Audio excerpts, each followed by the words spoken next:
Finally, I'm a size 8. Oops, no, size 6. Size 6, size 3. Oh, it's too small now.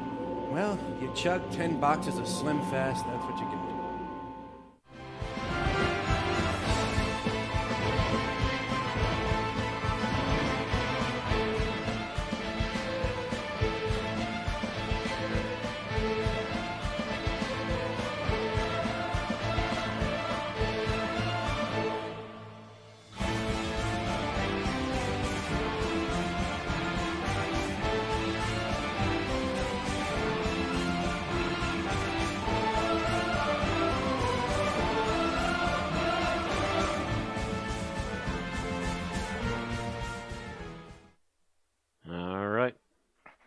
Welcome, corporate employees, space nannies, and walking blobs of fat, to this, the 269th episode of an Unearthly Podcast, streaming live on the 15th of August, 2018, and featuring Partners in Crime, written by Russell T. Davies and starring David Tennant as the Doctor, and Catherine Tate returning as Donna Noble.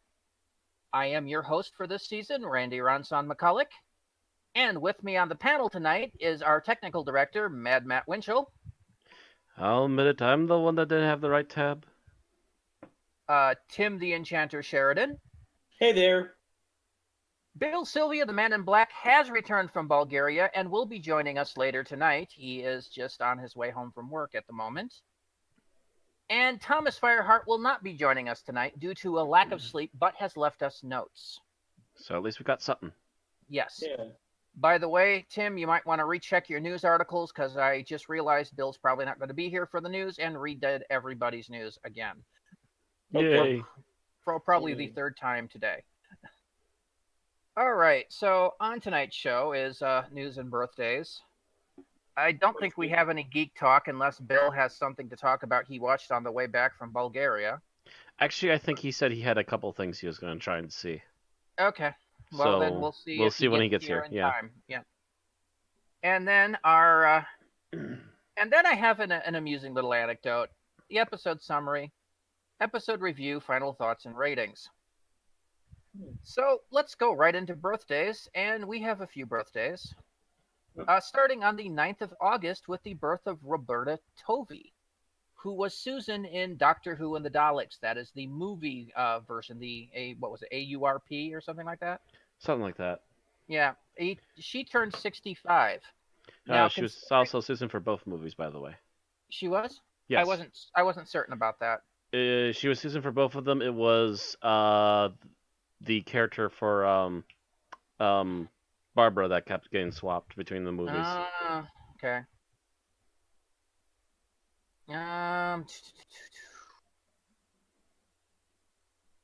Yep, 2 credits. So yeah, AARU, by the way, is the company. Yep,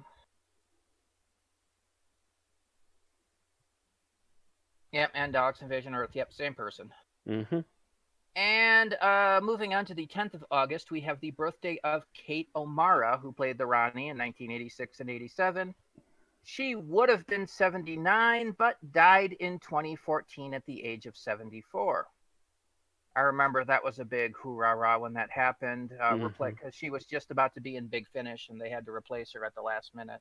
Yeah, at least they got the script okayed by her in case things happen. They got the actor okayed by her. Mm-hmm. Oh, that's right. Yeah, that's right. They did that too, actually. Mm-hmm.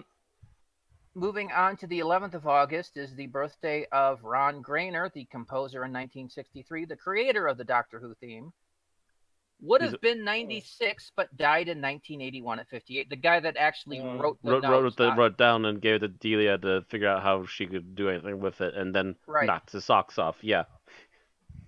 But he is still credited as the creator for every single episode of Doctor Who ever. From 1963 to if you look at his listings of credits, he is listed as probably has the most actual credits in there. 293 credits. Yeah. Just because you helped one person write a song. Yeah, just because it says at the end of it, Doctor Who theme is composed by Ron Grainer. Yeah. And produced by the BBC Radiophonic Workshop. And then on the 12th of August is the birthday of John Nathan Turner, the producer from 1980 to 1989. And I think still the longest running producer in Doctor Who history. Unwillingly, yes. From what we hear. No, he was willingly. He wanted to He wanted to do it originally, but he tried to pass the baton off so many times, but just couldn't get a good what he wanted to do was turn Doctor Who around, because if you remember, it was slowly going downhill in the 80s. Yeah, and he kept trying to turn it around and kept trying to pass it off, but every time he tried to get ready to pass it off, it went south again. He was waiting for it to upswing before he was looking to pass it off. And again, that's why there's a problem. He never passed it on, because it kept downswinging, not upswinging. Mm-hmm. Either way, he was the one that ran it into the ground, and he died, fortunately, before he could try to put his hands on New Who. Because, yeah, that would have been a thing. Oh, dear. I'm not sure if they'd even allow him to get a writing credit in New Who. Yeah, he's pretty disliked by most of the Doctor Who alumni. It didn't help that he kind of came on with his own opinions and be damned if you have any of your own, which didn't help him at first. And I understand he was trying to save the show, but he should have just literally let it go. Let it go, let it go. Yeah, and then it could have possibly upswinged from there, but oh well. Did I just sing Frozen? Yes, you did. Matt, hit me next week when you come in, would you? All right, I'll get my big paper fan. Yeah. All right, so moving on to a little bit of Series 11 news. Tim? Yeah, a little bit of good news, or almost good news. Series 11 will premiere by October. The BBC has officially stated that Series 11 will premiere, quote, by October, end quote. While this isn't the solid release date we've been looking for, it does, in fact, limit the number of premiere weeks. We know that the series must start by the October 13th or 14th weekend in order to finish by Christmas. And we know it's at least a month away, or the BBC would have it on schedule. So logically, the Doctor Who should be starting on the 18th, the 25th, the 1st, the 8th, or the 13th. Or the day after if the Sunday rumors are true. Yep, so we have a 5-week window where we know Doctor Who will be starting now. Which slowly slimming, but it's really baffling why BBC can't make up its mind sooner. They never officially released the place a release date until a month prior to launch. I mean, that's basically just their habit. It's a bad habit, and they should get rid of it, but yeah, it's their habit. It makes them look indecisive and also makes people just go batshit loony trying to figure out what the hell their plan is. My personal hedge bet is the 1st, the 8th, or the 13th, by the way. Because we did see those little slides earlier that they did as a media thing that said coming October 2018. So I think it's going to be one of those weeks. Probably the 1st or the 8th in order to give them enough time to have a break between the regular series and Christmas. People in Vegas place their bets now. Mm-hmm. Oh, yeah, there's probably is. Also, of course, there's probably current bets being waged as to what the television ratings are going to be for Jodie's first outing. I'm pretty sure the ratings will be pretty high the first one. It's a matter of how fast they're going to drop after that. Well, I know, depending on all the people that said, I'll never watch Doctor Who again because they cast a woman. Which is a very loud minority, and they can all kind of walk away. All right. So, moving on to alumni cast and crew. Neil Gaiman, who wrote 2011's The Doctor's Wife, one of our favorite serials, or one of our favorite episodes, and 2013's Nightmare in Silver, has expressed yet again his desire to write more for Doctor Who. In a recent interview with Digital Spy, Gaiman said, "If you examine my DNA and you go in deep enough with a good enough microscope, you're going to see a TARDIS with a little light blinking on the top." So the idea for writing for Jodie or for her successor, whoever she, he, they happen to be, is, yeah, it's Doctor Who. You can't say no. It's been over 5 years since Gaiman's written for Doctor Who, and he's been busy. American Gods, Good Omens, and Lucifer has sucked most, if not all, of his time away and left him unable to write for anything else, including Doctor Who. In fact, it left him unable to write for the 12th Doctor, Peter Capaldi, between 2013 and 2017. Gaiman said, even if I had a plan, I even had a planned episode and did not get to do it because I've been making Good Omens and that's been my life. Well, let's hope he has better luck in the future. Yeah, also, I believe around the same time all that was going on, he also had another Sandman entry that he made. Well, yeah, he also penned a short story for one of the 50th anniversary novels for Doctor Who. But that's the last he's been able to work on it, so... Yeah, I'm pretty sure he really wants to help it out, but he's been making himself so damn busy lately, and it's not all his fault either, that it just suddenly happens. Yeah, remember, I was the one that was holding the card, saying, Neil Gaiman for showrunner, but that's not happening. At least not It would probably also be the most bizarre run of Doctor Who ever, knowing, Neil Gaiman. It'd be the most surreal and yet the most amazing. Yeah, also kind of wonder what happened if David Lynch got a hold of it. Ooh. I'll let your brain just ponder that for a moment as we move on to events and interviews. Tim? Yes. Last week, we reported that filming for Series 11 was completed. Well, as it turns out, we were not entirely correct. The Doctor Who cast worked together last week to film a special sketch for BBC's Children in Need. Writing for Children in Need is a tradition going back to 1983, when the 20th anniversary special, The Five Doctors, aired as part of the special. In recent times, the Children in Need special was a regular event during the Russell T Davies era. However, a special hasn't occurred since 2014. Now with the birth of the Chibnall era, the tradition is back, and we'll once again have a special sketch to grace our TV in November. I think this is the first time the special has occurred while the series is running. I think so. I'm not entirely certain by that. I was looking it up on the Doctor Who wiki on what they did. I mean, this is what the Children in Need is what brought us Time Crash. Mm-hmm. And it brought us that post-regeneration scene with David Tennant and Billie Piper in 2005 between Parting of the Ways and the Christmas Invasion. Yep. But a lot of what they've done is, especially in recent years, were just like previews or scenes from the upcoming Christmas special. Stuff like and that, last time they did that was last Christmas in 2014. So this is the first time they're filming something specifically for Children in Need, I think, in almost a decade. Just about. Yeah, so that's awesome. Yeah. Moving on to... Chibnall's definitely trying to throw the chips down on that. Yeah. Well, I'm kind of hoping that this is in part a return to the Russell era, because Chibnall worked with Russell pretty hardcore. So I'm hoping some of that feel and some of the traditions of the Russell era are going to be returning. Some of it, At least a little. Russell T wasn't the greatest writer. He was an excellent showrunner, however. He was an excellent showrunner. He just relied too much on Deus Ex. He relied a little too much on Deus Ex, and he was a little too hectic in his writing, Here and there. A little too manic. And whereas Moffat is a really good writer, if he has time, but he's a crap showrunner. I hate to say it.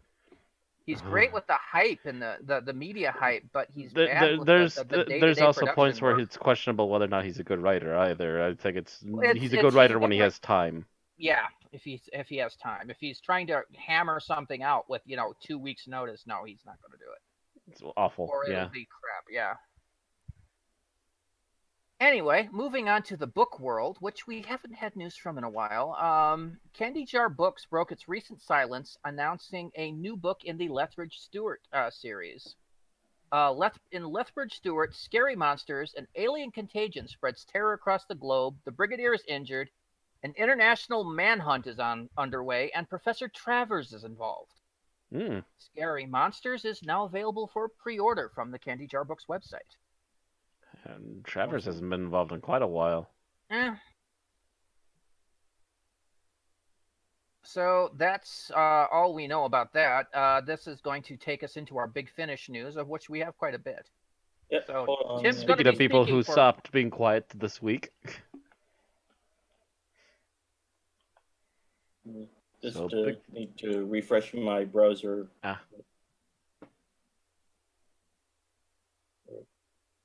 Damn. Computer troubles. Yeah. Okay. By the way, we've heard from Bill. He should be on in about 15 minutes or so. By which point we will be done with the news. So if we're lucky, he'll be here in time to talk about anything extra. Mm-hmm. So I have any issues, Tim? Should I read for you for the first one? Yeah, you can do that. My computer is because I love the fact that we've upgraded to the background stuff, so I can actually read some of this, but we've never actually used it since then. But our first bit from Big Finish is Torchwood Deadbeat Escape. Yeah. Yep. Billis Manger, one of the Torchwood's big villains, returns in Torchwood Deadbeat Escape. In it, apparently, Manger returns to an inn from where there is no escape.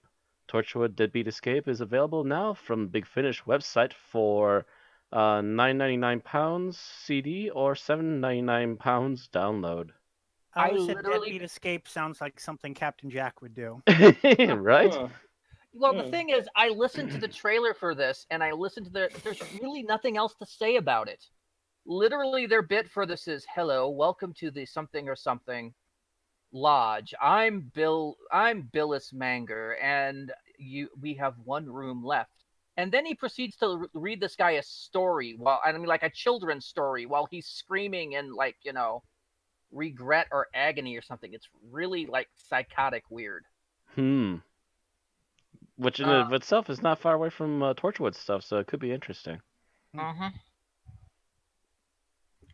Since you're here, Bill, and Tim is having technical difficulties, do you want to read?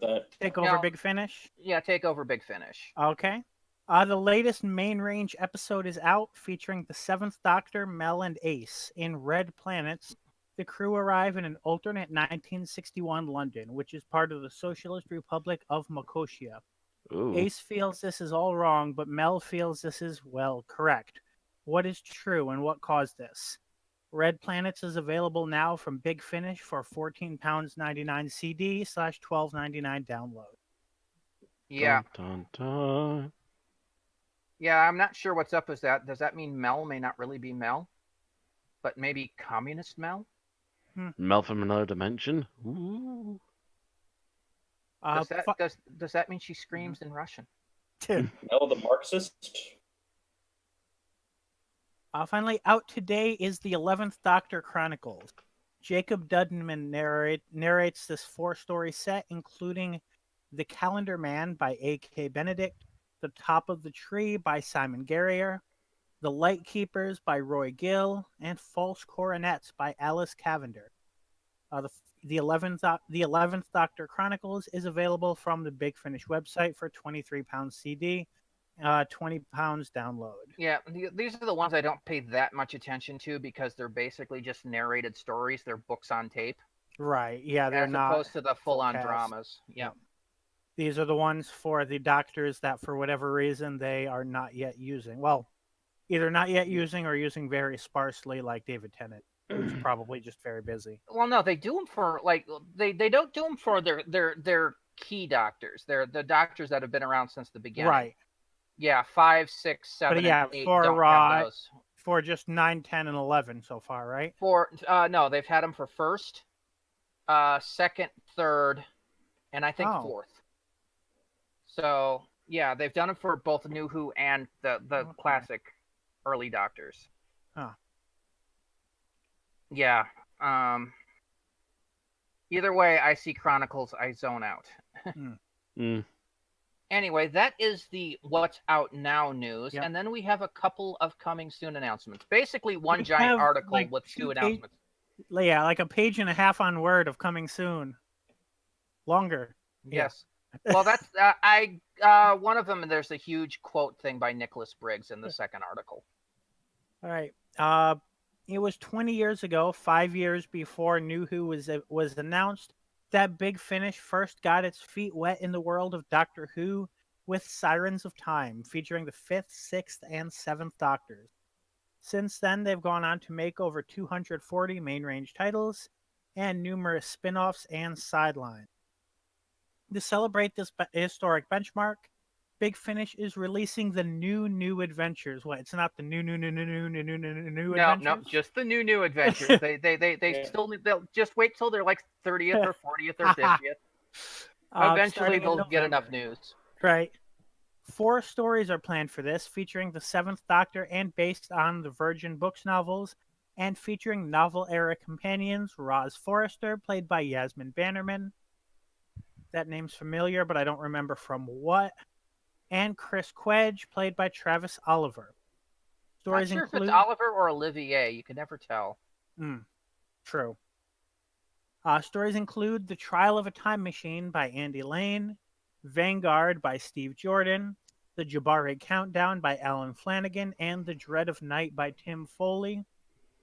They say there really is something for everyone. The new adventures will be released in November 2018 and will be available from the Big Finish website for £23 CD or $20 download. And by the way, Yasmin Bannerman was Jabe the Tree in End of the World. Okay. Ah. And just to confirm, since you're a lot more familiar with the new adventures than I am, these are all new stories, right? None of them are adaptations? No, these are based on the novels. Okay, they're directly based. I knew they were based on the novel companions, but I thought they were all new stories. I'm not sure. Okay. They said that they were based on the Virgin Books novels. I thought that meant they were novel adaptations, but It could be just that they reference them. Yeah, it could just be that they're happening within the Virgin Books timeline. But you don't recognize the titles immediately then? Not Trial of a Time Machine sounds familiar, but the other ones don't. I don't. Okay. The thing is, I'm pretty sure I've also seen A.K. Benedict, so that might, not A.K. Benedict. Excuse me, Andy Lane. He might be, what they might have gotten is somebody that wrote one of the original version novels to basically rewrite their script for. That would make sense. And I know a fair number of the VNA authors went on to do Big Finish. So yeah. Also coming soon are the Doctor Who the comic strip adaptations.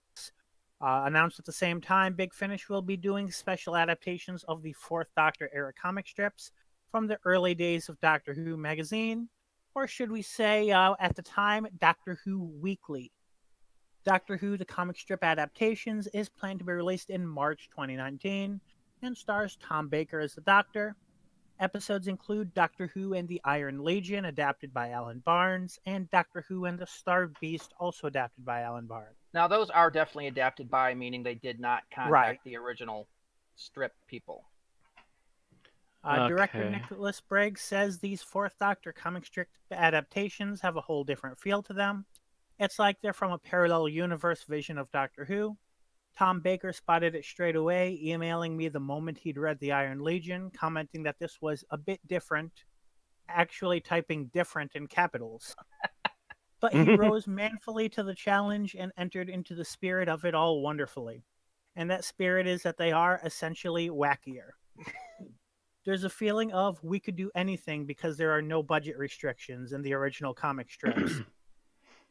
Yeah, thinking of some of the Dalek ones that I've heard of, that sounds about right. And our adapter, Alan Barnes, has captured this perfectly. Crazy characters, extravagant action sequences, and Alistair Locke has done a superb job with his sound design and music. The Star Beast has a slightly different feel. The alien monster craziness is contrasted sharply with a dash of kitchen sink drama and a touch of Grange Hill, which predated the TV series exploring more domestic settings. It's interesting how the brilliant comic writers of these strips, Pat Mills, kind of anticipated this. Alan has a great love for Pat's work, and he was absolutely the right fit to adapt these beautiful, bonkers adventures of an extra eccentric 4th Doctor. The comic strip adaptations will be released in March from the Big Finish website for £23 for the 5-disc set, or £20 for download. Yeah, must mean those are really long adaptations. Yeah. I think they're like I think I have a feeling like the strips are adapting where something like they would run a storyline for several months of the weekly strip. Mm-hmm. I actually do have a couple of the I want to say it's the early to mid 2000s reprints of those Doctor Who stories, a couple of them, Okay. and they are a little bit loopy. But they So also this did is- run. I believe the way we got in the U.S. is that they took the strips from Doctor Who Weekly, was it back in the day, Hmm. and they actually allowed Marvel to combine them into a book and reprint them. Yeah, I remember And that. I believe each story ran for about 2 books each, so it So- ran for like 2 months. The way my mind is looking at this is if the fourth Doctor ones sell enough and they get through the fourth Doctor They could storylines. easily go to the Fifth Doctor, yeah. Well, that, and I was wondering if that might mean that the old first Doctor ones with his other grandchildren Oh, that are really never weird one, mentioned yeah. anywhere else are going to be adapted. Wow, I'm Yeah, looking at talk about really weird comic book adaptations. Mhm. Or I'm maybe looking- Dalek Empire, the comic strip adaptations or Oh. something. that was that the same era? Some of the ones I'm mentioning, I think, were Nemesis and the predated Doctor Daleks. Who That Weekly. was like the Doctor Who Weekly Mhm. one. And yeah, I'm looking at the cover for the Star Beast and the Iron Legion. If I remember correctly, the Dalek nonfiction book I have suggests that the Dalek Emperor first appeared in comic strips before he appeared in the Second Doctor era. So that means those strips are from very early in Who. Mm-hmm. Yeah, I think there's a Wow. couple of comic strips even as early as the 60s that came out, yeah. Like, there's Anyway. basically, there's And- no way that they're canon, but there Yeah. have definitely been things adapted from them into canon. Yep. So that is, by the way, all of our news. Hooray. Oh. Which brings wow, us yeah. around to Bill again. Bill, did you see anything that you want to share with us today? Did you see anything on the flight back? How was Bulgaria, by the way? Bulgaria was good. I would say the food wasn't quite as good as Spain, but I definitely enjoyed seeing the sights. We were volunteering at an orphanage and definitely, had a lot of good memories with the kids there. Mm.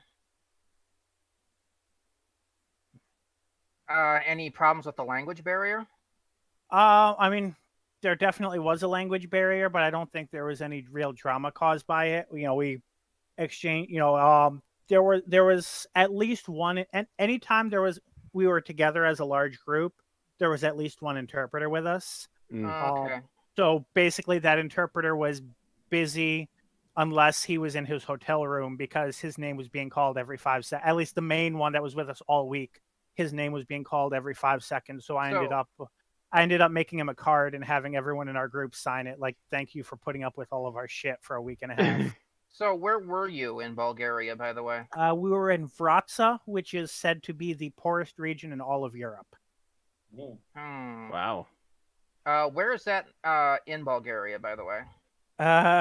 I couldn't point to it on a Eastern, map. Western. I do not know. Okay. I'm just looking at a map of Bulgaria, trying to figure out where that is. So, Gotcha. I mean, do you remember if there was a larger city nearby or anything? I mean, we were in like I think we were in the capital city of the region because I think the city and the region were both named Vratsa. Hmm. I can tell you, anytime we were walking uphill, there were gorgeous like mountains Oh, there it is. looming There ahead it is. of us. It's in the northwest. Okay. Yep. So yeah, those mountains to the northwest is probably the southwestern edge of the Carpathians. Because I'm watching, those kind of go up through Romania and eventually up. Speaking of Romania, we did visit a fortress on the Danube River, or however you pronounce it, Danube. I thought all of us thought it was Danube, but they told me they were pronouncing it Danube or I think the whole time we were there. I think it might depend on what language you use. That's true. But we were able to look over and see Romania, but we did not bring our passports or take a ferry over to Romania. But we were within sight distance. Yeah. All right. So did you manage to see anything of note?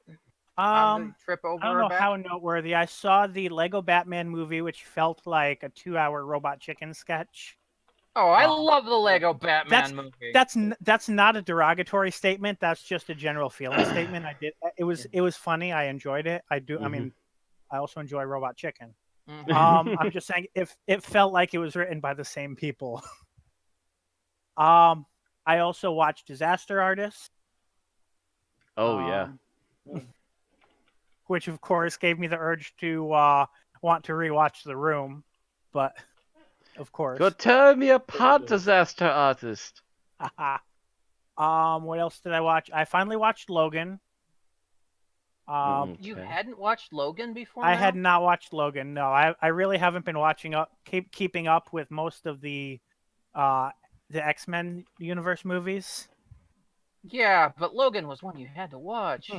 What'd you think? It was good.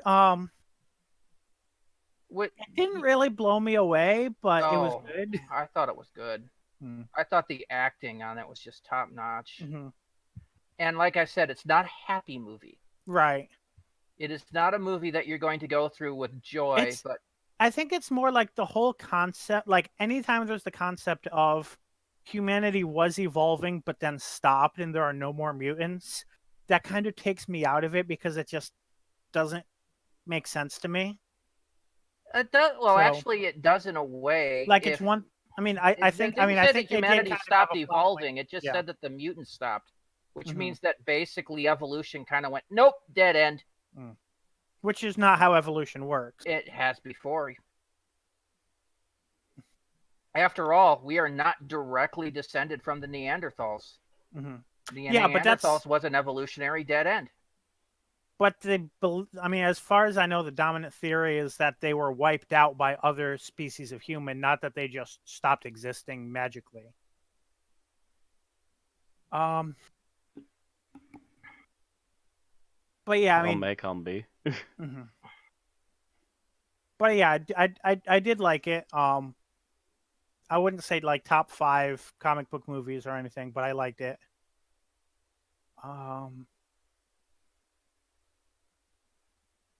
I'm trying to remember what else I watched now, because I watched it. You said you were going to see things, and now you can't even remember. Oh, that's right. I watched Fury Road, which I had not rushed to see Fury Road because from everything I heard about it, it sounded like it would pretty much be a 2-hour action sequence. And to a large extent it was, but not entirely. For being that, so with the caveat of what I expected, it was good. Yeah, I love It's Fury just Road. I don't think as somebody who's not like into like the car and travel like action style, I would say I'm not the target audience, but I would say I'm very fond of the post-apocalyptic style of science. So that's kind of why I love the Mad Max movies, and this was like the quintessential Mad Max movie to me. It had everything. It fixed everything that the other movies did wrong. I was wondering what a bullet farm looked like. I was kind of wondering that myself. But I would say of all of these, my favorite was Lego Batman. Oh, and I also watched Jumanji 2, which I never got to see better that. than I thought, better than I expected. Which is usually everyone's reaction. How was The Rock? It was good. He was playing the nerd character. The nerd like character. the audience surrogate character. Mm-hmm. So my biggest criticism with that was that the game that they were in really had awful game design. Like, I don't see why anyone would design a game that way. I feel that way about a lot of games I play. But once you suspend your disbelief of that and just look at it as, you know, the game is an excuse to be in this world and not the actual story, the rest was good. I will see it eventually when it comes to Netflix or when it comes to Amazon Prime or something. I'm surprised it isn't, but I know. Also, I'll look like after the stream, but also Karen Gillan is playing the nerd girl who doesn't know how to flirt. So how does she do? She does good. All right. It's believable. We will have to have arguments over your opinions on a couple of these movies. Too bad you're not coming to the con this year. Right. Yeah, because that would have since I'm not actually working the con, I would have had plenty of time to argue with you. If I hadn't canceled my plans to attend, I'd have been really fucked because my vacation pay didn't go through, which means I would have been spending the entire con with an overdrawn bank account. So yeah, I may be doing that myself. It's been an expensive month. But at least you don't have. Well, you may have to pay for a hotel room, but yeah. No, anyway, no, not to get bogged down in that. I'm commuting between the house and the con this year because, yeah, a hotel room would have been way too expensive. So as I mentioned, I had a little interesting anecdote. Nothing really big. So last week, I've been having to drive Erin to and from work, and it's been interesting because she now works on the northeast side of town, the southeast side of town, and we live kind of in the northwest central part of town. So it's about a 30-minute drive to work, barring traffic. And that means I've been having to get up at 5:45 in the morning to get ready to drive her out, or to leave at 6:15 to get her at work by 6:45 and come back. Well, now she has someone else doing that. And of course, she doesn't work on the weekends. It took me 1 week, and my freaking circadian rhythm won't let me sleep past 6. So, if you're going to talk about that, so because nighttime here is the middle of the afternoon, like middle of the day in Bulgaria, when I get to, not only have I been passing out really early, which if I'm lethargic the latter half of this podcast, that's why I wake up like every 2 to 3 hours because my brain thinks that it's the middle of the afternoon. See, my body sleeps through the middle of the afternoon, no problem. Because I did that today, trust me. Because the way it would work is I'd get up at 5:45, get ready, leave at 6:15, go drive Erin to work, drive back, have breakfast, maybe play a little Fallout, go to bed, wake up by 2:30 to get ready to go leave at 3 to pick her up. That's basically been the way my week worked. Today I was up until like 10, and then my body just went, no, you're going to bed now. I just got up like 4 or 5 hours ago. Doesn't matter. Go to bed. And I passed out until 6. Honest to God, I slept until 6 p.m. I'm like, I need to get up because I need to get ready and write shit for the podcast. It's like, fine. Okay. Don't blame us if you fall asleep later. So yeah, it's been an adaptation to me because I'm not a morning person by nature. I'm one of these people that I'm up playing video games until dawn. Right. And I see the sun coming up. It's like, I should probably go to bed. The entire 2 weeks before going on this trip, I would fall asleep as I was seeing the sunrise in the window. And now I've been waking up about 2 hours after that because I get tired so early. So I'm wondering how after this podcast that's going to adjust my rhythm. Well, your rhythm will readjust. It will eventually figure it out. I've only been back for less than a week, and it was a 7-hour difference. So I can't wait until this clears for my system and I can go back to my night owl schedule. And at the same time, I'm wondering how the hell Erin, because this is her first second shift day today. I'm a little surprised that your schedule wasn't just stay up, bring her to work, and then go to sleep for the night. Oh, I had to get up again at 3. Or I had to get up again at 2:30. So, I remember she was working first shift for first couple weeks. So you wouldn't be getting a full night's sleep. Correct, yeah. That and the fact I would come home, at 7, and my body's just like, breakfast now. And I couldn't quite, and I would try. There's some times I'd went to bed at 4 because my body just said, you need to go to bed now. And then I'd wake up 2 hours later and have to drive her to work. That ceased about halfway through last week. when I started going to bed at like midnight or 11.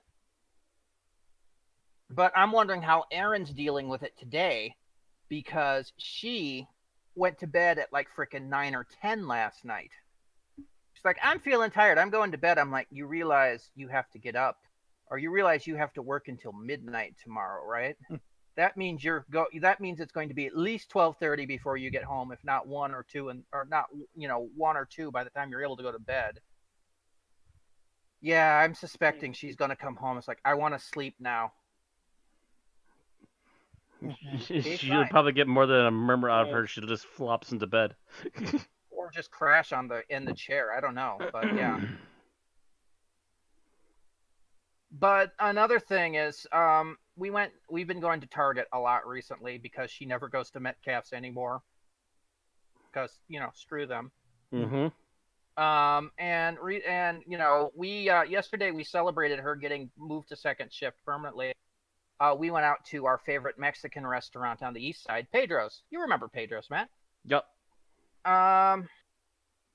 We had, our usual. She had a big mammoth burrito. I had enchiladas, and we enjoyed ourselves. Good food. And, it's like, do you want dessert? And we're like, no, that's okay. Get about halfway home. It's 5 p.m., so I'm going around the lake to avoid the big congested traffic areas. And we just get into Middleton, and Erin's like, I could do with some ice cream. I'm like, yeah, so could I. It's like, we should have realized that back when we were at the restaurant. So we go vote, and, well, she votes. I wait outside because I really didn't know who was on the ballot. And then we go to Target, and she comes out with these drumsticks.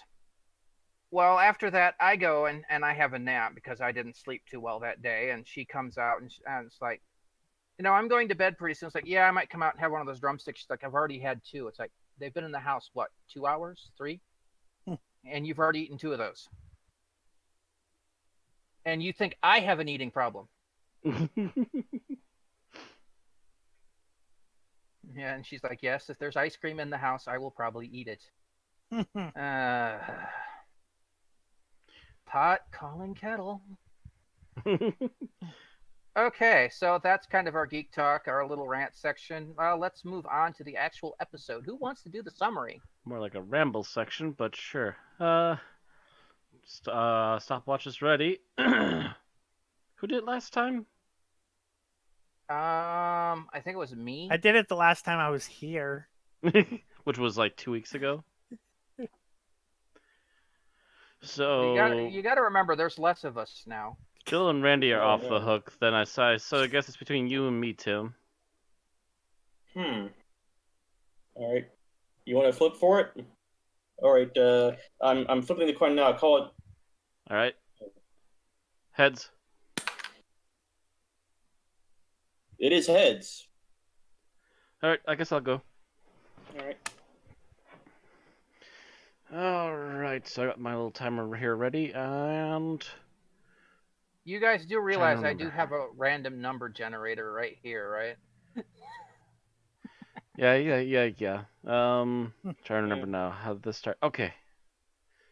And going. So the episode starts off. Donna Noble comes into this building. Meanwhile, we see the doctor comes through in the back. Both of them barely missing each other constantly throughout the day. The doctor breaks in, and both of them claim to be, I believe, health services or something like that.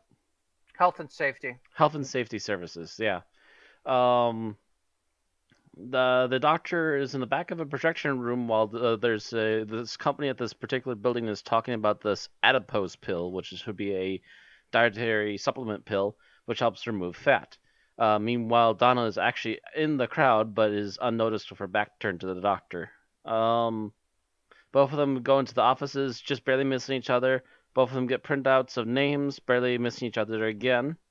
And both of them head off to try and talk to people who have already been taking adipose, trying to figure out what's going on and if it's actually working and if there's something more to this whole thing.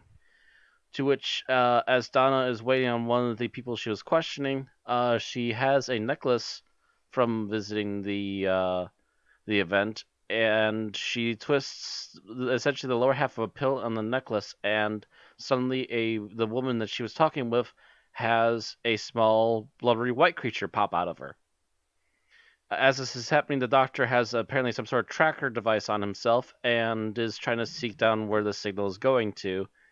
Barely misses Donna yet again, and Donna barely misses him, as both of them also barely miss being hit by the adipose truck, which grabbed up a handful of these white creatures after the woman completely disappears, having been turned into these creatures. Donna also having gotten a glimpse of one of them as it jumped out a window. Long story short, both of them return the next day. Both of them hide out in different spots, trying to find out more about what's going on. And as they're trying to find out answers, Donna overhears a reporter getting caught and tries to sneak after them to figure out what's going on. The Doctor gets to the roof, takes a window cleaner, I guess, kind of device that elevates down, and barely manages to catch the room just before people enter. He listens in, and as he's looking around while listening, both him and Donna suddenly lock eyes with one another. They motion, hand gesture, and speak quietly back and forth between one another for several moments before the room goes quiet, and before the both of them then finally notice that people have gone quiet in the room. To which the blonde woman who runs Adipose looks at the both of them and goes, "Am I interrupting something?" To which the Doctor quickly ascends back to the roof, and Donna goes running after Doctor also locks the door from a distance with the sonic. After a quick catching up, they get back into the bucket.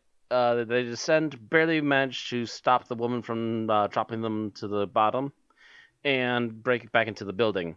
They tell the reporter to make a run for it after freeing her, and go back to the basement where they're trying to figure out what this woman is up to.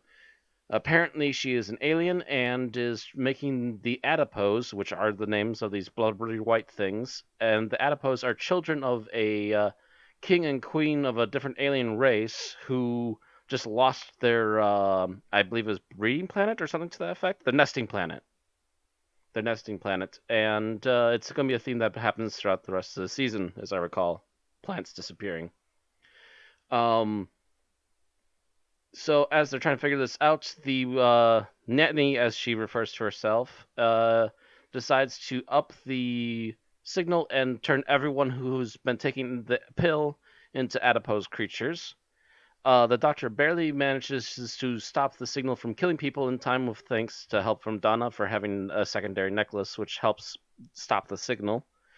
And as they're looking to try and confront the main villainess, they find the signal from the adipose people.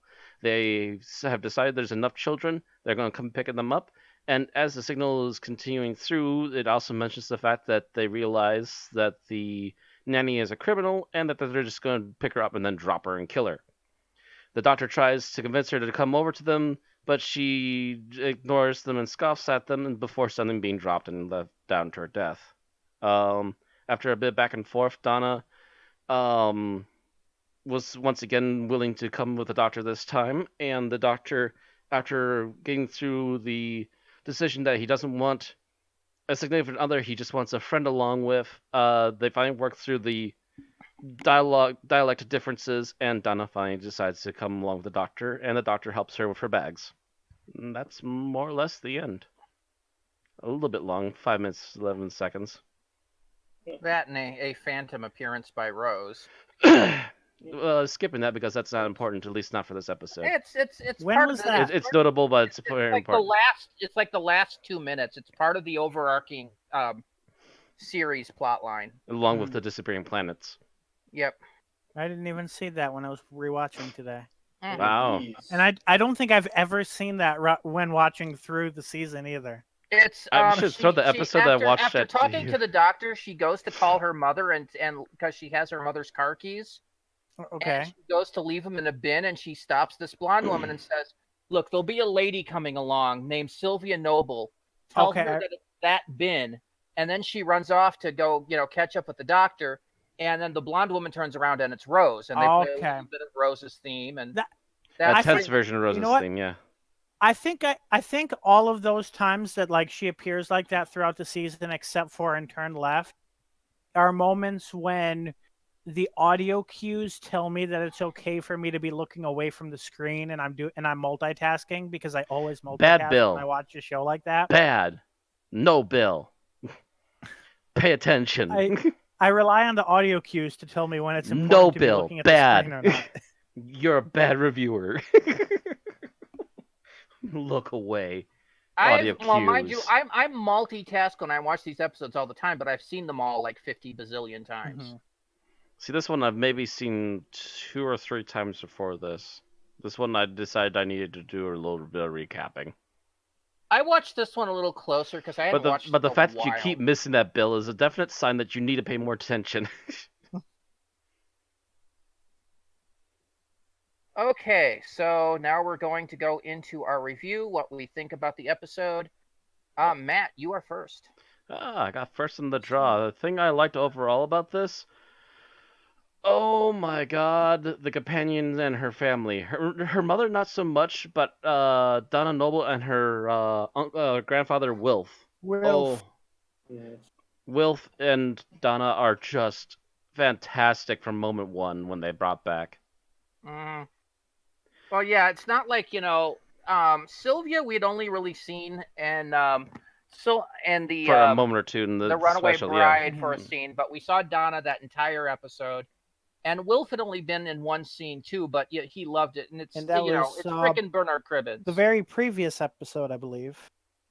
Voyage Was of it? the Damned. Mm-hmm. Was okay. I thought Voyage to the Damned was the year previous. Nope. That was Runaway Bride. Yep. Yeah, okay. Yeah, because it's Series 1, Christmas Invasion, Series 2, Runaway Bride, Series 3, Voyage of the Damned, Series 4, and then the movies. The Next Doctor, yada, The yada, specials, yada. yeah. Yeah, and I believe Bernard Cribbins was actually a last-minute addition because, sadly, the actor for Don Noble's father passed away, wasn't it? Correct. Somewhere during Season 3, the guy that played Donna Noble's father in the Runaway Bride passed away. And was completely, of course, throwing this whole plan out of whack. So people reacted very well to Bernard Cribbins' appearance in Voyage of the Damned. So they're just like, you want to come back and be in for the domestic scenes for this season? And he's like, yes, please. Was Sugar Top being official Doctor Who now? Yes.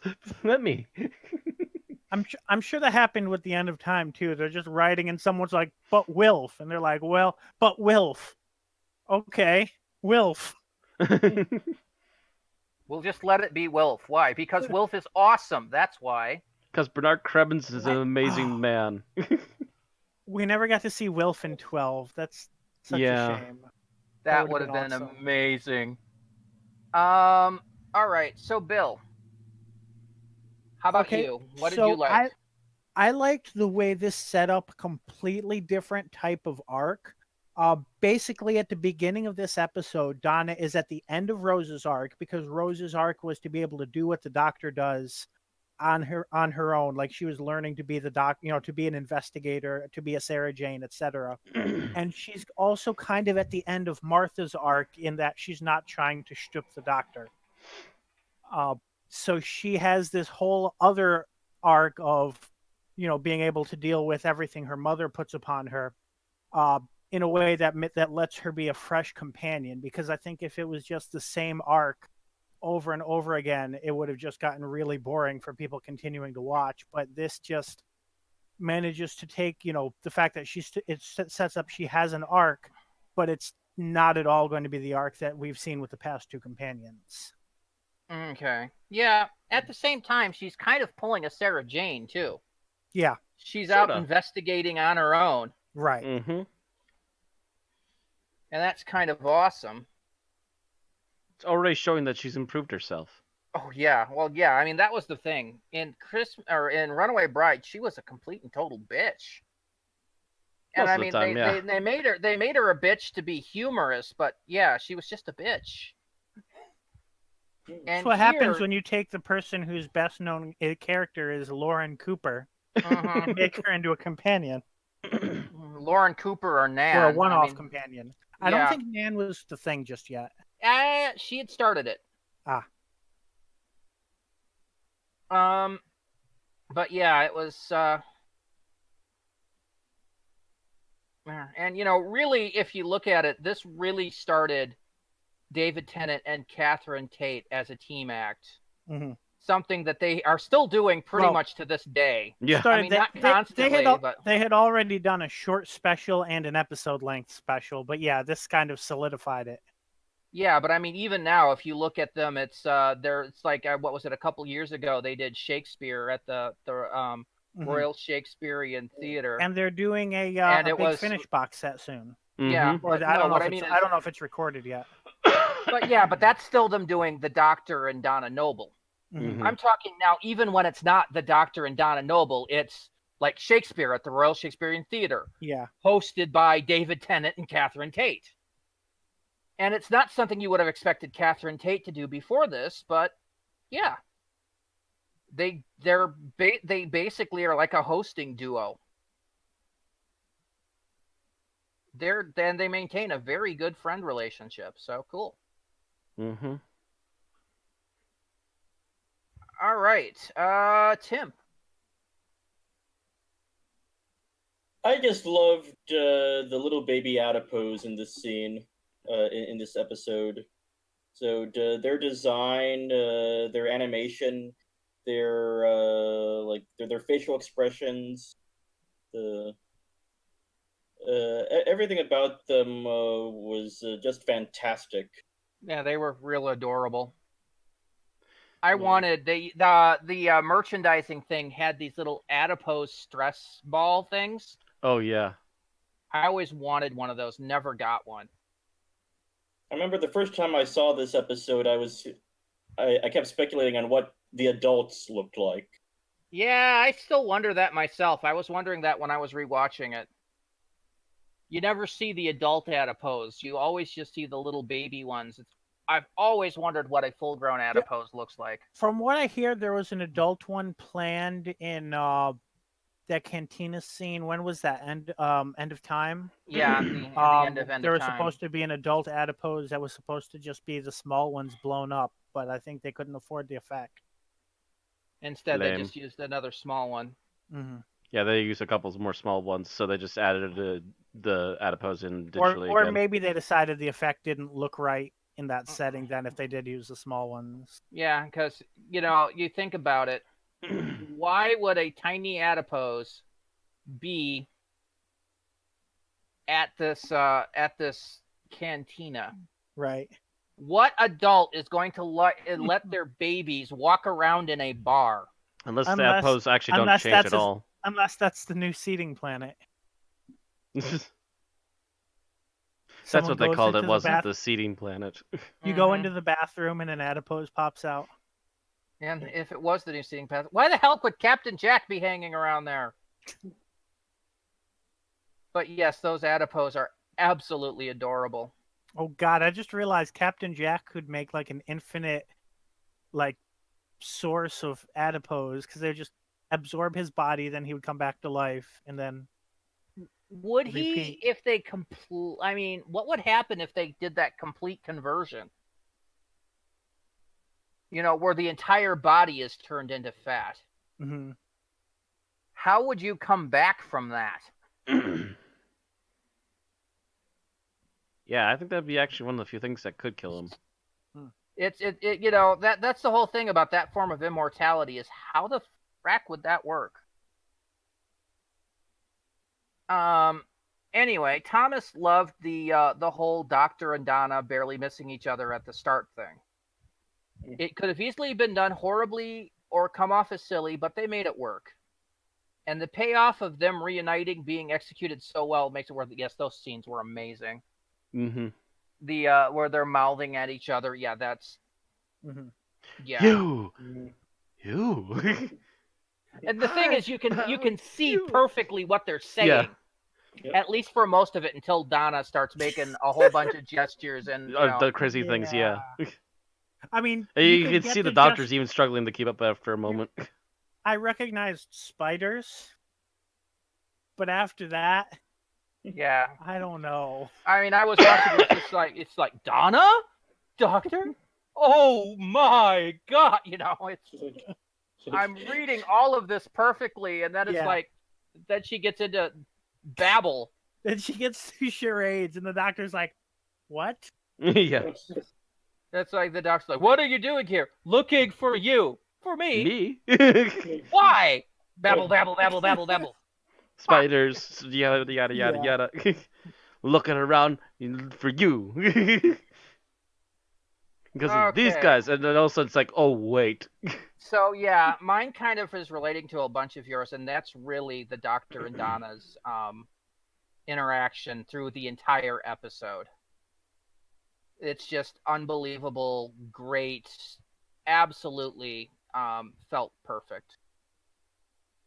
Humorous, and at the same time, and it was really a breath of fresh after the "I'm pining for the doctor" of Martha and the kind of bitchiness of Rose for second season. It's just like you get Donna, and when I first heard she was coming back, I'm like, oh no, because like I said, I hated her in Runaway Bride, but then you get her in this, and she's eager and yet still perfectly willing to call the doctor out for being an idiot. And I'm just like, I love it. I love Donna. It's like, since when have you loved Donna? I do now. So but yeah. Looking for you. All right, so that's what we liked. How about what we disliked? And Matt, of course, you're... General dislike. I think the main villainess was kind of uncreative, wasn't she? Haven't we done, like, this same villainess before? Matter of fact, I think she's a lot like the Sarah Jane villain from The Bane. Kind of, sort of. Kind of, sort of. Yeah. And I mean, I think that was both Russell T. By the way, Thomas Both of them agrees were with Russell you T. on that. Oh. That was also what Thomas said is the villain. She's almost incidental in the story. It feels like you could get rid of her, keep the adipose, and you probably wouldn't lose too much. Possibly, but she's The main very thing is that the she's very adipose replaceable and very samey to a number of other villains that that have come up in the series at this point. In other words, she's generic. The problem is that the episode needed a villain that could speak. Yeah. So they just went with corporate overlord, which is not exactly original. Yeah, and it's not, and it would continue to be unoriginal when Moffat would use it on occasion. Yeah, But basically, those basically were evil Moffat's corporate better alien, evil corporate alien doing things that could end up killing people. Just is so cliche at this point. It's actually amazing they even decided to still use it. Especially following on the heels of the Master the Master was basically a corporate overlord, and then No, he was political overlord. He was political overlord. He was an overlord, and then you bring in her, and she's just not on the same par. Yeah, it's kind of hard to top John Sims. That, and also I think the villainess that did the corporate overlord thing for Sarah Jane Ventures also did it better, to be honest. Again, she did it for like 2 seasons, so. Yeah, there's ways you could have done this that could have made the character a little more interesting. Mm-hmm. There should have been a better way to add a little twist to it, but oh well. All right, Bill, how about you?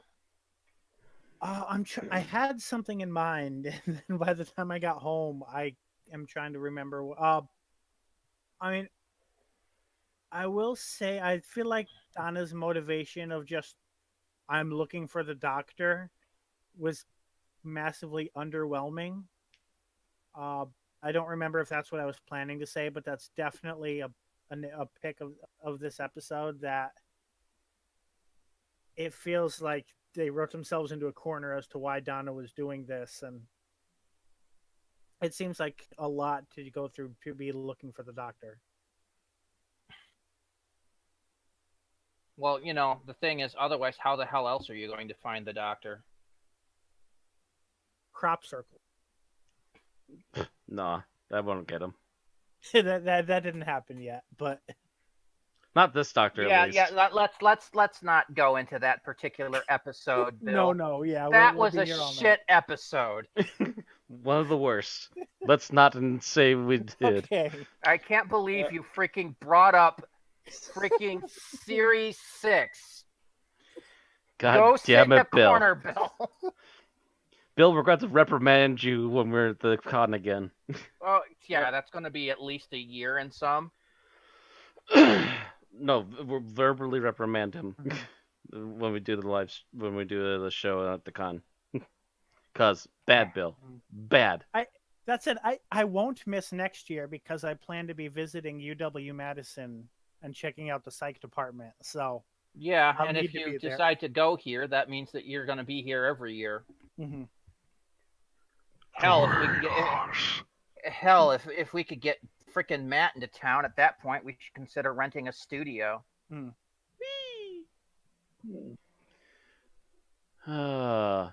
Actually, the place that Aaron's working at is really that desperate for people. I should try to throw him in my hat.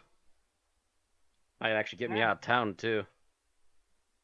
Yeah, the thing is, you'd have to find a place to live here. I mean, you know.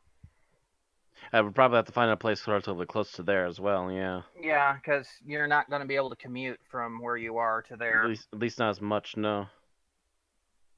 But yeah, they are local. Anyway. Tim, how about you? All right. It just seems to me that the whole adipose plot built up to a resolution that was kind of anticlimactic, and just seemed to be just an excuse to get the Doctor and Donna back together. Mind you, that is a very good reason to exist. But still, you know, like there didn't seem to be really any impact on the universe or the planet in general. You know, it's like there's all this tension building up, and then the aliens come, and then Annie falls to her death. You know, and there's like, and the Doctor and Donna says, "Oh well, that's a thing that happened. Let's go." Although if the Doctor hadn't like panicked her, then they should have just kept up going forever. Actually, no, she was about to go worldwide the next week, I think. Yep. Although that said, yeah, did they ever stop the fact, like, wasn't she about to do like a mass genocide on all the users of the pill? Like, did that succeed? The thing is, here's my wondering. That mass genocide was supposed to be an emergency action. Mm-hmm. So I wonder if the Doctor had done nothing, if they would have just gone global, just slowly collected these adipose and just, you know, scarpered with a whole bunch of thin people that lost adipose, and the company seemingly gone out of business. But instead, she panicked and had to start doing this, you know, mass conversion. Although according to Turn Left, that's not how it would have gone.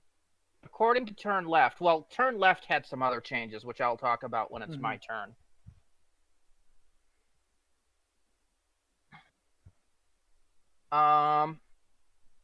Actually, it is my turn because Tim went, right? Yep. And we already did Thomas. So, you know, there's two things that bother me on this. So Turn Left showed that instead of going to the UK, they went to the United States. And mind you, Turn Left does kind of show the world's shittiest version of this, where they did this. But, you know, the question becomes, why wouldn't they have gone to the United States in the first place? I mean, if you want Because people it's with a because of the no, BBC. well, no, if you want people with a weight problem, you look at America. You look at the United States Midwest. Sad but true.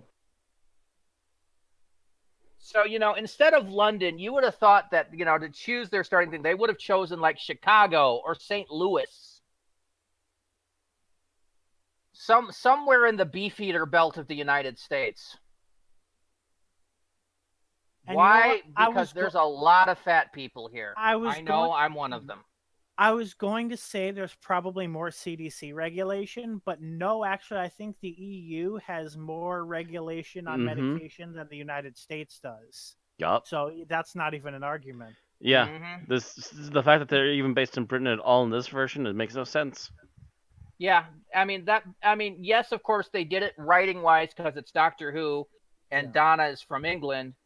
But when writing the plot and trying to explain it, it's like, why didn't they go to the United States? Because they couldn't afford to take it there. No, Well, I you mean, see- no. I mean, that's the question. That's the looking real at world answer. That's not the Yeah, insurance. I'm looking at the writing answer. It's like, why wouldn't Well, they you have see, gone to the United They States? knew Tommy Lee Jones and Will Smith were in the United States, and they didn't want to mess with that. Oh, right. Yeah, right. Yeah. So the second thing that bothered me, and give me a moment, because there was something else, and it's with this conversation, I've completely lost my train of thought. Oh. The second thing is, why wouldn't they have done this peacefully, quietly, under the table? And then the third thing. Well, the reason why they stopped doing it that way is because they got found out. Yep. Oh, yes. So, the other thing that bothers me the most is all this happens. The parents come, they take the kids, they kill the nanny, they fly away, and the doctor just lets them go. He's just like, well, that happened, and walks off. Yeah, this is definitely a far cry from the "you lot get back here." Yeah. It doesn't seem like something the doctor would do, is just let them get away with it. I mean, if you look at it from a standpoint, the bad guys are actually the adipose parents, the royal family, and they win.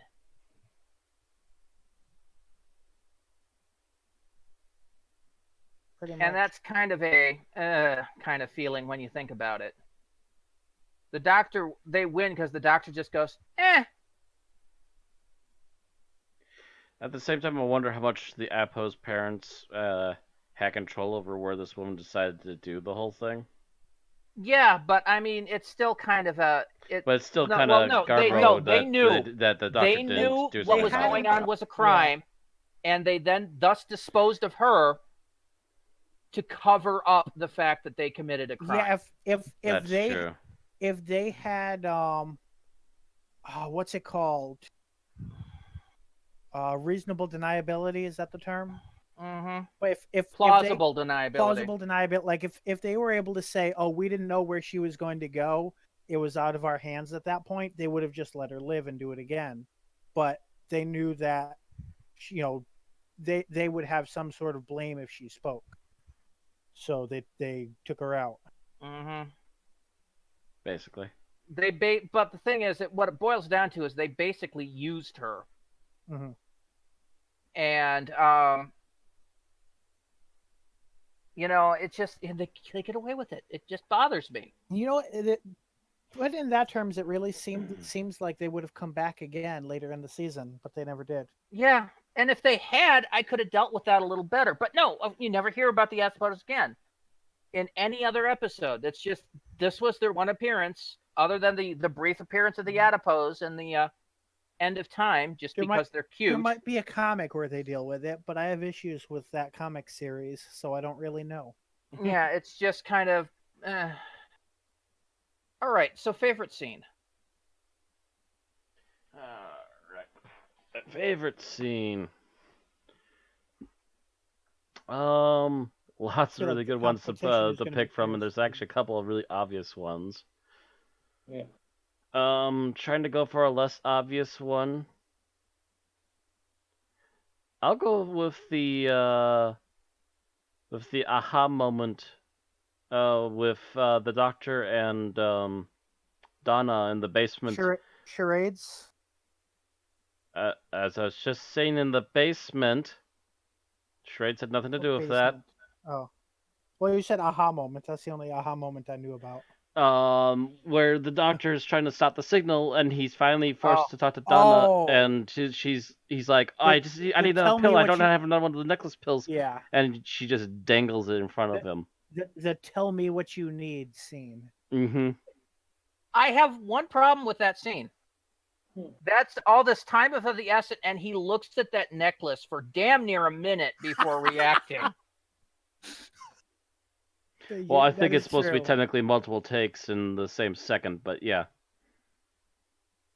He just stares at it. It's like, take it, you dumbass! Again, I think they were pausing for dramatic effect, but They anyways, yeah. were, but it just hit me as being that.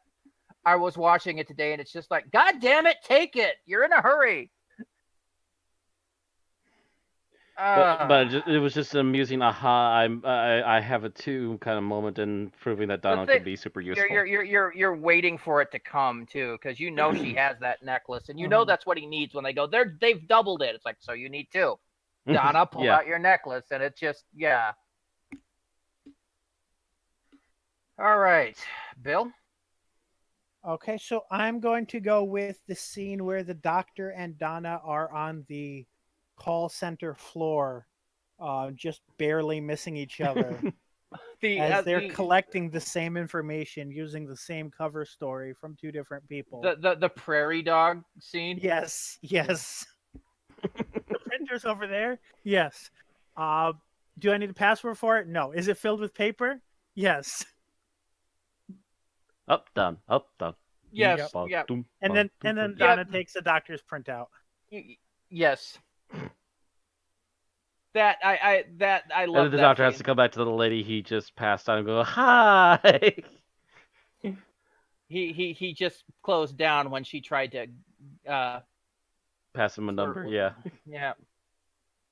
But no, I love the fact you also knew exactly what you meant when I said the prairie dog scene. All right, Tim. All right, like I said, there are some obvious ones, so I'll try to pick the less obvious one. I really loved the scene at the end where Wilf sees the blue box. And that was Thomas's. Oh, I'm sorry, Thomas. I should have read your notes myself. Well, we should also be technically reading off Thomas before we start listing our own too, though. Well, no. Well, I actually drew Thomas before I realized, or I actually drew our order before I realized that Thomas wasn't going to be here, and Thomas was right in front of me, so I just left him there. That still shouldn't be an issue because we usually read off people that are missing first. And I mean, that used to be the rule, and then lately they've been rolled into the lineup. Not lately. Although I don't know about when I'm gone, but I know usually when you're gone, Randy always reads you first. Oh, okay. I know most of the times when I've been here and someone's missing, Randy's just rolled into the lineup. It's usually I try to roll them into the lineup. I did you first, I think, because I think you got listed first when Aaron had to take over when I had teeth pulled, and I just left it that way.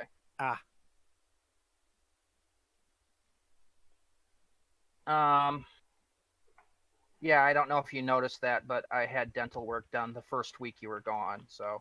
I noticed that because I was kind of wondering if the podcast was still going to happen or not, but. Yeah, I had someone else take my place. It was it was touch and go.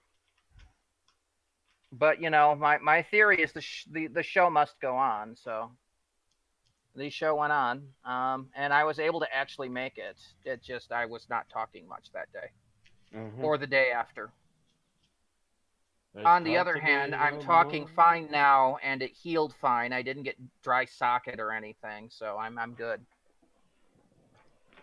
I'm actually pretty much back to normal. I ate chips yesterday. I drank out of a straw. We're rambling really hard right now, by the way. Yeah. No, well, Bill asked aside, and it got aside. Yes. So, Tim, do you have another one, or did you just want to go ahead with this one anyway? Tim took it. Thomas can just take a pass. Or we can also add Thomas's notes after Tim's done. Well, there was another scene I liked, but I was afraid that this would be too obvious and that someone else would want to take it. The mouthing back and forth scene. That was mine, but yeah. Yeah. So like, oh man, either way, I'm just a bad boy. See, that stealing people's favorites is a Unearthly Podcast tradition.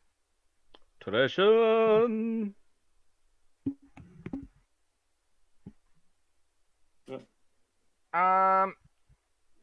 So yeah, for Thomas, put his favorite scene is he just said that he got emotional with that scene with the doctor flying around with Wilfred is on the hill. And yeah, my favorite was the mouthing scene, but I'm actually going to go for Wilf's first appearance. When you first have Donna and Wilf on the hill just talking. Mm-hmm. Because it just seemed like a wonderful, touching moment. All right, so let's go to our least favorite scenes. Oh, least favorite. And yeah, that's you, Matt.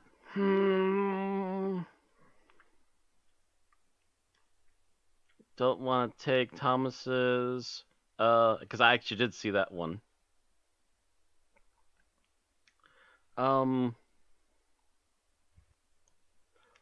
Actually, you know what? Kinda, sorta in the same vein here, a little bit. I don't understand why the doctor had to keep repeating, "I want a mate," when he could have clarified a lot more easily. That just seemed, seemed like he pointlessly was just constantly hammering that phrase. Spending you too gotta much remember. time with Londoners. Yeah, you got to remember. In London, being a mate just means being a pal.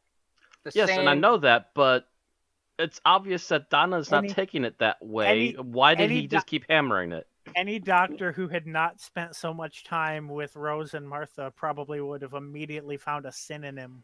Yeah, it should have been, no, a mate, a pal, a friend. Yeah. Yeah. Comrade. A buddy. Although that does sound a bit Russian. That should have been something that they did, but instead it does seem to go for they were going a bit more slapsticky in this. Mm-hmm. I'm not your mate, buddy. I wasn't thinking that, but I mean, there's just a few moments that are very slapsticky. Yeah. I mean, if you think about it, your favorite scene with the heads popping up out of the thing is slapstick humor. It's like it's kind of like Russell T. There's points where it works, and then there's points where it doesn't. It's like okay, we've done way too much emo lately. Let's just go for the humor. But yeah, that one in particular just makes me want to groan after a few moments. Thankfully, it finally cleared up, but it's just like, ugh. Regional dialects, who knew? Bill. So, I was going to pick the same scene as Thomas, and I couldn't think of another, but then I remembered what was going to be my least favorite aspect of the episode, and it's basically encapsulated in a scene, so I can do that. And that is the scene with, I should know her name by now, but I don't because she's always annoying. The scene with Donna's mother. Sylvia, there we go.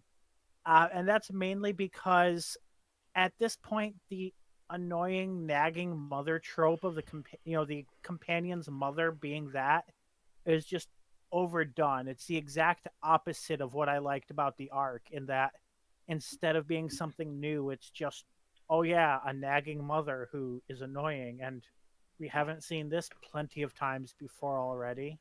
But I think in part that's because Sylvia had been kind of established in The Runaway Bride. Mm-hmm. And they just kind of kept going with that. At least you get Wilf, who's pretty cool. But Donna had growth over the past year. Meanwhile, her mother has stunted in her growth, apparently, as a character. Yeah, well, you got to remember, Donna grew because she got exposed to the weird shit. She saw the Rachnos. She saw all that. All that Sylvia saw were, nasty Christmas ornaments. And I don't think that's quite enough to broaden your horizons. And it took a while to sink in for Donna, but at least it did. Mm-hmm. Sylvia doesn't bother me that much because we don't see her that much. So.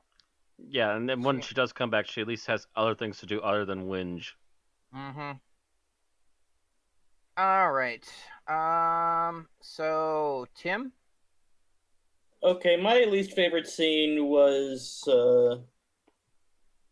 the scene where the black reporter is trying to get to the bottom of the story. For some reason, it seems that she was too angry about something during the scene, or too accusatory of the whole situation, versus too, and at the same time too dense. I felt the scene would have been better if he had come across as more inquisitive and curious and intrigued than it's like, what are you up to? At least they didn't portray her as corrupt. Yeah.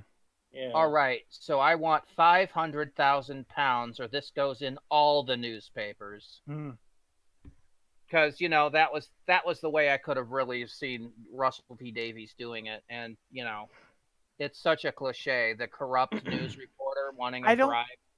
I mean, I don't know if he could have done that after Sarah Jane being portrayed as a journalist. I got the impression that she was someone if Sarah Jane had never actually gotten the insight to actually figure out what was really wrong, but still tried to. And well, no, you could still do it that way because there's all kinds of people. True. There's good people and there's corrupt people, and she's and it's obvious that they're portraying her in the not greatest light. Especially if you take a look at her reaction at the very end of the episode, where she's like, "You're all mad! I'm going to report you to the police for madness," and runs off. She's basically with a Mickey. chair still stuck to her. It's just like, yeah, who's the mad one? Bye-bye. Yeah, they're basically making, and I suppose if they had intended to kill her, she might have been corrupt. Mm-hmm. Because that was kind of the Russell thing, is the bad people always get their due. Mm-hmm. Except apparently if you're the adipose royal family. She's another one. It would have been cool if she just showed up during the Dalek invasion, either they're not mad or I'm mad too. Mm-hmm. Just abruptly being on their side. Yeah. If she was doing newscasts during the occupation or something. I just think it would have been great if she wound up beating a Dalek with a baseball bat or something. Full-on Ace style. Only one person gets to beat a Dalek with a baseball bat. And have it be effective. Yeah. And never call her small.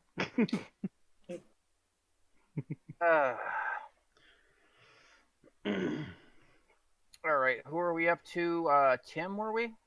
Yeah, I think I just went. Okay. Oh. All right, Bill's. so Okay. Thomas's least favorite scene was the scene where the villain dies.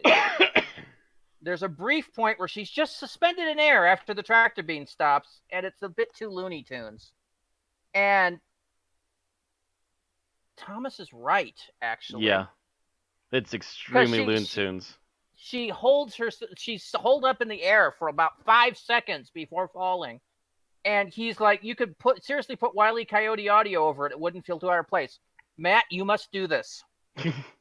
You must take that scene, and when she falls, you need to put in the... So, I wanted to pick this scene, but for a different reason. And that's that it feels like it's a problem that I feel with a lot of single-part episode endings, in that it feels a lot like they didn't have time to write an ending, so they just wrote the character's death, and that was it. Mm. So they literally dropped her. Mm-hmm. I think it would have Yeah. been if since they had the adipose royal family gotten away. I think it would have been great if she had gotten away, because then they could have brought her back in a later episode to deal with it, maybe in another season. Especially that'd have been great because that would have been another doctor. So she wouldn't immediately known right away. Oh crap, he's back. Mm-hmm. It's you. How did you change your face? Didn't I say I never wanted to see you again? Too You'll bad, find- you know. Actually, that would bring up a well. If you knew me well enough, you'd find out that the universe is a very small place. I think it would have been better if they'd just basically let her get away and had the doctor be actually kind of pissed about it. Someday, shake fist. She would have been a perfect new Glitz. Like, she wouldn't even need to be working for the Adipose next time because they betrayed her. She could have just been doing something else shady. You know, if you wanted evil Mary Poppins, Mm. it's just, you know, at that point, she would get the name. She'd just be the nanny and not Fran Drescher. No accent. Yeah.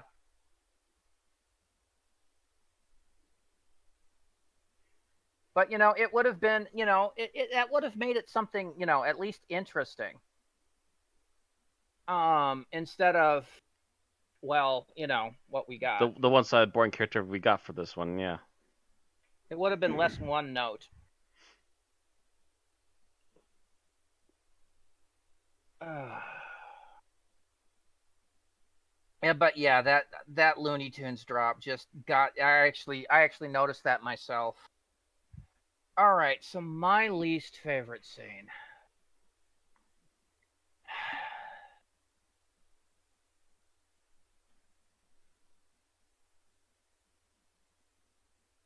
I think it has to be any scene with that reporter just because she was such a ridiculous character. That's really all I have left after everyone else's, so.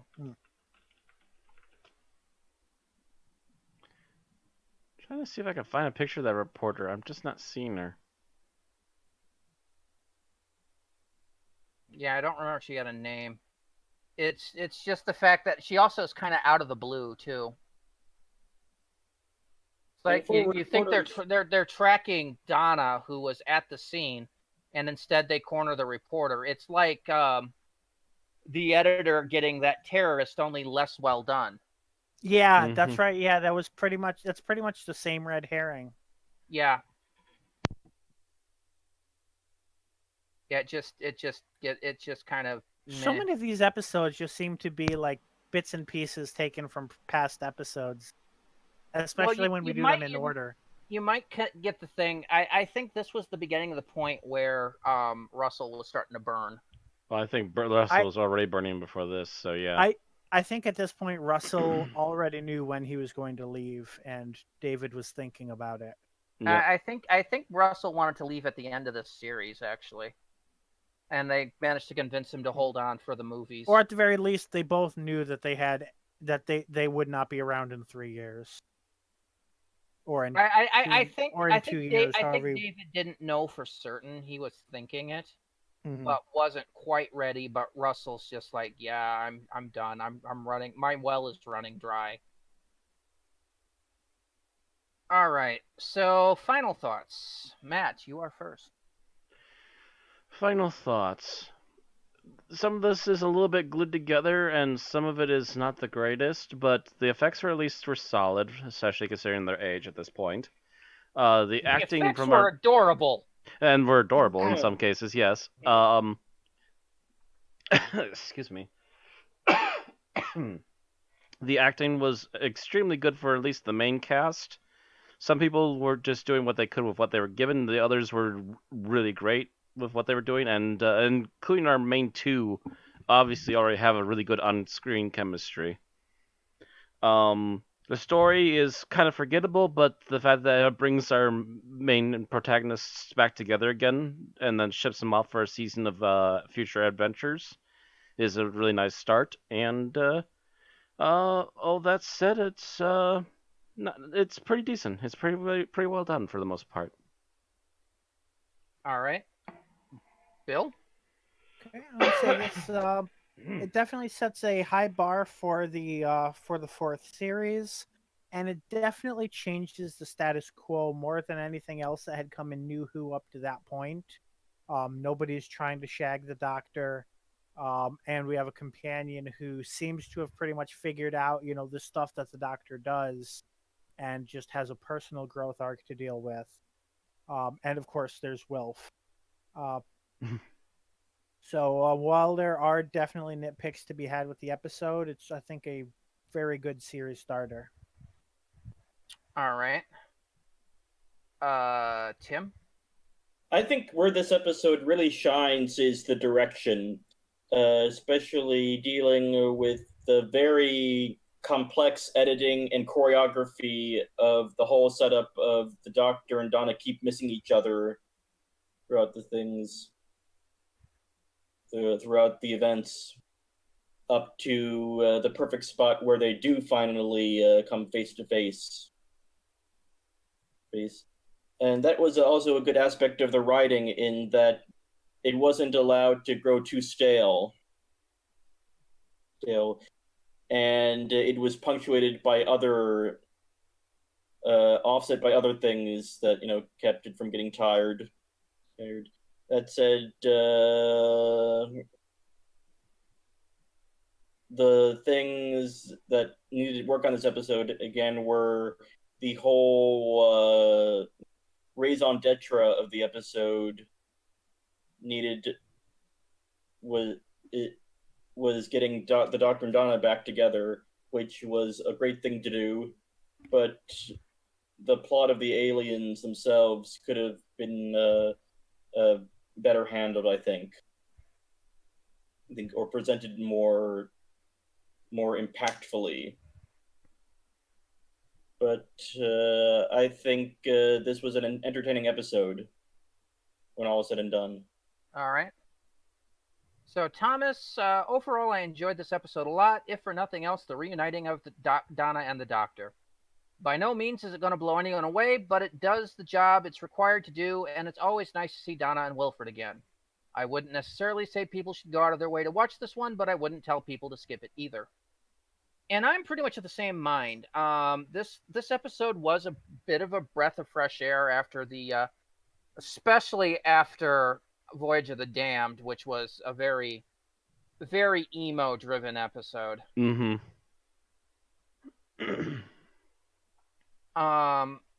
You get light humor. Emo? What's that? I said, is Space Jesus emo? It was emo. How can he not be emo? All of the emo.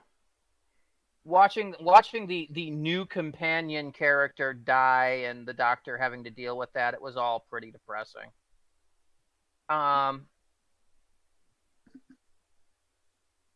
And so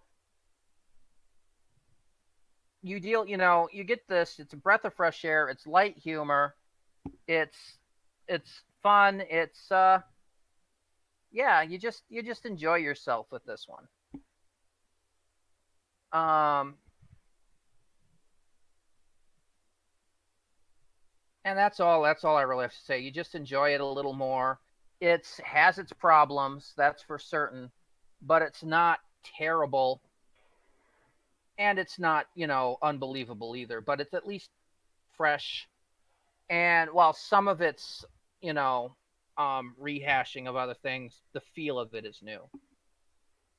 All right, so ratings, and Matt, you're first. Oh, first for ratings.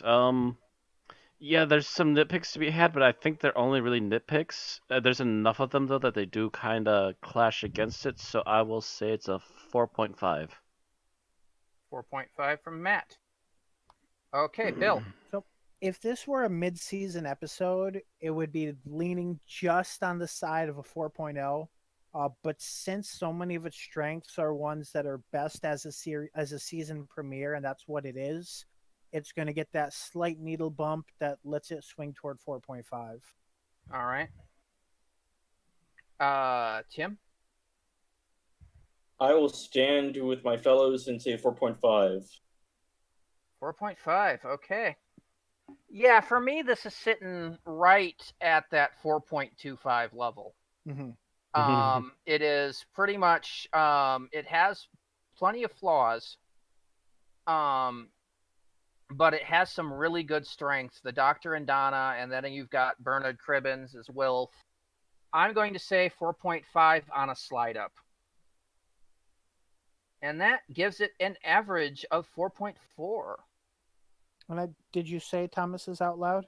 We did not. It was a 4.0, Okay. I believe. Yeah, it was yes, 4.0. Thomas's was a 4.0. I'm sorry. That was my bad. Yeah, I wrote it. I entered it ahead of time Gotcha. because it was there, and then I forgot to announce it. I'm just sitting there. I'm like 4.5, 4.5, 4.5, 4.4. I think we forgot to say something. Yeah, hang on. I'm having problems again with the broken spreadsheet, so give me just a moment. You gotta figure out the spreadsheet before we get to the show, man. I got it fixed. I don't know why it was. I don't know why it was broken, but it was. Spread For him wrangler, to do spread that- wrangler. For him to figure it out before we do the show, we'd have to give him our ratings ahead of time. Yeah, that's the thing. It did. I only noticed it when I tried to copy the ratings, and it didn't copy over to the master sheet. I'm gonna have to take a really close look at the master sheet a little later. All right, so let's sort it out. The numbers look right. This is actually going to be a pretty high one. All right, so with a 4.4, Partners in Crime comes in at number 39. Ooh. Out of 258. Only double digits. Yay! Oh, yeah, this is fairly high. It is on par with Class, the Metaphysical Engine, or What Quill Did, i.e. one of our favorite episodes of Class. The 11th Hour, Rise of the Cybermen, Age of Steel, Time Reaver, The Time Warrior, Face the Raven, Husbands of River Song, Centauran Stratagem Poison Sky, which would be later the same season, Terror of the Zygons, and it is better than The Three Doctors.